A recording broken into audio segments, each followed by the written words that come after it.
And we're back once again. You're listening to the Entrepreneurial Web. Your host Jeremiah Fox, my dojo husband Craig Schlesinger.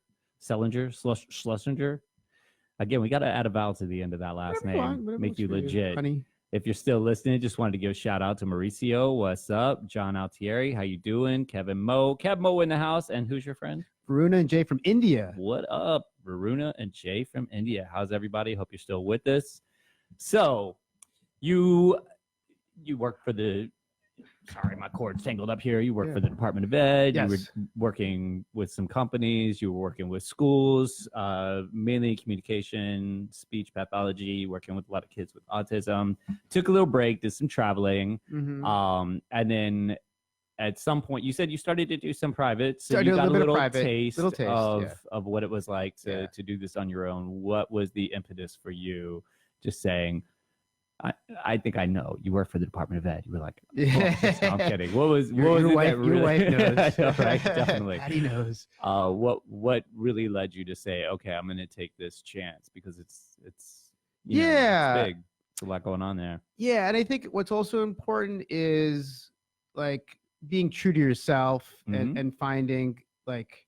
So when I went to grad school, I had an aha moment where I was like, wow, I love this stuff. I got to jump on it, pursue it. And also when you travel, it takes you out of your typical mindset and you kind of see things afar.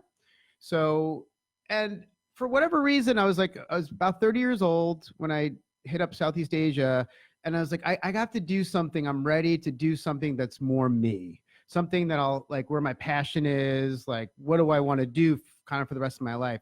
And at that point, again, I didn't envision my companies to be as big as they are now. Like I really had no idea. I just knew it was like, I'm going to work for myself.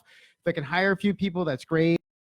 But at least I have control where like, you and I, like, we don't want people telling us what to do. Not much.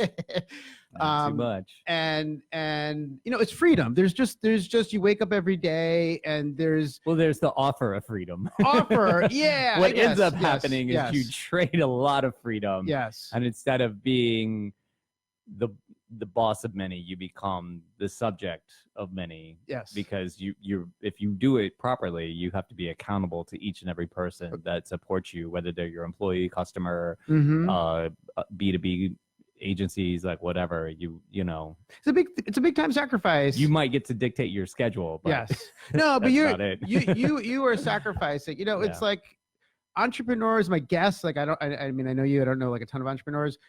It's like most people. I am the benchmark, by the way. You're what's that? I'm the benchmark. You are the benchmark. You are. You are. You've got so many things going on. I'm but kidding.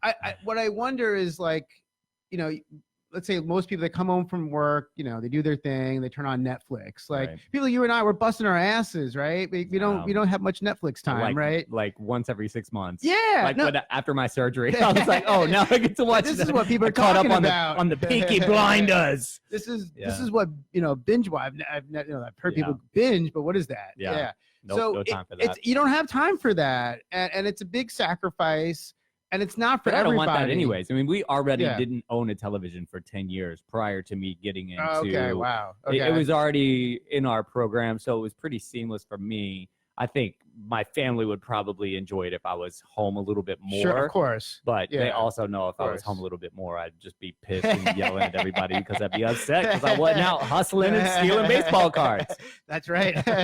Wait, is there a TV in your home now? Or No, really? No. Wow. Patty and I have not owned a television in close to 20 years. That is amazing. I don't know any family that does not have cable. That's amazing. Nothing. I mean, we have an iMac, so anytime we want, we can like throw but something still, on, but we really keep it limited, and it's just like it's something that's not going to be utilized much. No, that's respect. Oh, calm down. I mean, I got the new iPhone. It's not like I can't watch whatever I want there. But that's just true. I literally, the kids. And at this point, and my kids have limited amount of screen time, especially for dumb shit like that. Like my kids engage and help me with social media. They edit photography. My oldest daughter is teaching another girl from the neighborhood how to use Premiere Rush, video editing software. But I spend too much time at this point creating Like I'm constantly like editing video. But what video, you realize is that there are so many opportunities during the day for you to learn and for your kids to learn, right? Yeah. And it's so easy to throw on the TV, throw on whatever, and your kids are missing again on opportunities, right? There are so many opportunities in life. And it's easy just to, stay away from these opportunities, just to chill, relax, which is fine. I have nothing against it. But some people, there's a grind. Like you said something about breaks, and I was like, I just don't take breaks. Because I'm just so eager to learn as much as possible, and there's so many things I just want to share. Sure, but that's the fuel that drives you, right? Yeah. So this is a really great segue into learning new things, into what the kind of the bomb you dropped, and this ties back into the quote of the week, the message of the week. So we did this focus group at my restaurant. This was back in November, and it was my first one. That was your first one? Yeah. I didn't realize that. I mean, I'd been doing little things like that, but this is the first one I was like, I'm just bringing people together. So I basically picked like 5 or 6 people from different industries that all either own or support an owner-operated kind of industry. And there was you, there was Serena, who dealt with social media for a major musical act. Right. There was Abby Polanca. She's a real estate agent and like top tier. There was Tim, who's super support for Think Coffee. They both, Serena and Tim, have been on the show. And then who was the JC was there. And then there was me. And I was asking everybody, like, what were the things that really contributed to their business, and especially thinking in terms of your like personal brand. That was kind of one of the big questions. And then you dropped the SEO bomb on everybody, and everybody was like, what the fuck is SEO? What is SEO? Look at that. It's like a heart. If you're not watching, if you're only listening, you are missing out. This dude came with like pink colored flashcards with art SEOs with a heart. So that really, and it's funny, you scared some people that night. I got I scared some people pumped. Yeah, what do you mean? Definitely scared some people. People were like, oh, I don't deal with that.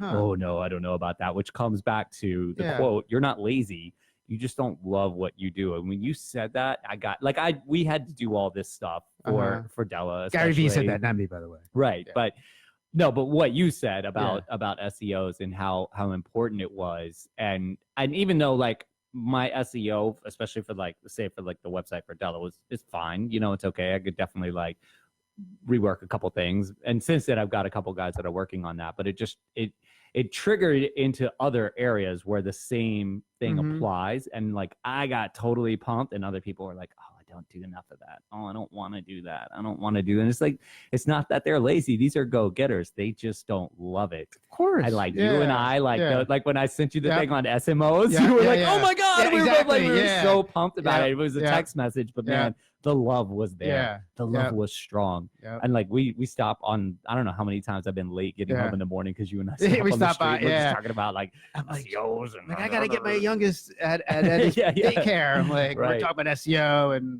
but that's the people that love it are the ones who it's not necessarily that the business owners are lazy, and I've talked to so many other business owners since then. So two things. One, I'm going to drop to Quamber, who's been very instrumental with my websites and helping me with SEO. So thank you, Quamber, by the way. That's a person, or it's a person? Okay. Yeah. He's one of my web designers, and he's helped me a lot with SEO as well. He's listening in as well. Oh, cool. I don't think on Facebook, but on the radio. Oh, gotcha. Yeah.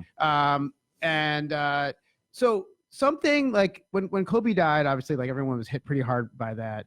And so I was watching like on YouTube, like a lot of videos. So when he was talking about the Mamba, his philosophy with the Mamba.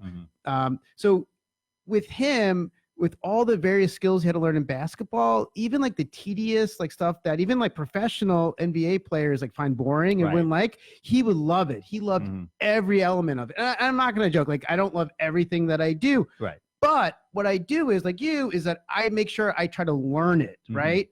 And learn the basics or the foundation, and then I can always hand it over to somebody else. Now I have that information. I'm all about that. Yeah. And I love learning, right? But then there's those things that you love, and you're like, this is what I want to do. Oh, a lot of that, absolutely. And practicing that self-awareness to know, like, this is what really makes me tick. Yeah, I know how to do this, but I definitely want to pass that off so that I can really like double down on the thing that I love. That all of it is necessary. Mhm. And that was the funny part when I brought it up to people, like, how are things like with your SEO? What about your, like, what's your outreach like, especially digitally? And people are like, I don't really deal with that. I don't. And I'm like, yeah, but you need to. And they're like, yeah, I just don't love doing it. I'm like, I understand. But it shows you the mindset is you that got to do it. but that shows you, like, even entrepreneurs, they may get scared of certain things and overwhelmed. Oh my God. And this stuff, SEO. Oh yeah, sorry. Thank you. SEO is really not that complicated, right? And it's not that hard. I mean, there's basic SEO and there's more advanced stuff. I'm no advanced black belt in SEO. All these people that are listening that don't know what the hell SEO Absolutely. is, give them a quick burner. Go. Sure. Yeah. Here we go. So here's the deal with SEO. So let's say you want to have a website, or you have a website and you have something to offer. Think about as if, like, you're driving around and you want, let's do restaurants, for example, and the main drag in the town has some restaurants. So it's predictable. You're going to go to there's a few blocks of restaurants. So you don't know what restaurants are there. So you drive and then you see, like, okay, this block, I want Italian food. This block, there's 2 Italian restaurants. You may say, you know what? And this is like before you can, like, go on your phone, get reviews. You're like, you know what? These restaurants look good. I'm going to go eat there. Or maybe, like, you know what? I'll drive 1 more block and I'll check out a few more. SEO is basically, like, if you want something, it's search engine. The search engine, such as Google, Bing, whatever, they decide which restaurants appear on page 1, block 1, which restaurants appear on block 2. And if you want to have some sort of relevancy, you really need to be on page 1, page 2, ideally. And most people don't go past page 1. No, like most of them, they open that search engine, and it's like, what's there is going to dictate their decision. And in fact, you want to be in the top 10 choices. You should be. And particularly with a lot of local businesses. I mean, if it's corporate America, it's a different story. But if you're going against local competition, specific for like you own your own business, you got to strategically place yourself to get the right attention. And you can. And there's something called organic SEO where you don't pay any money, and it doesn't happen overnight. It takes time. Yeah. And it's not hard.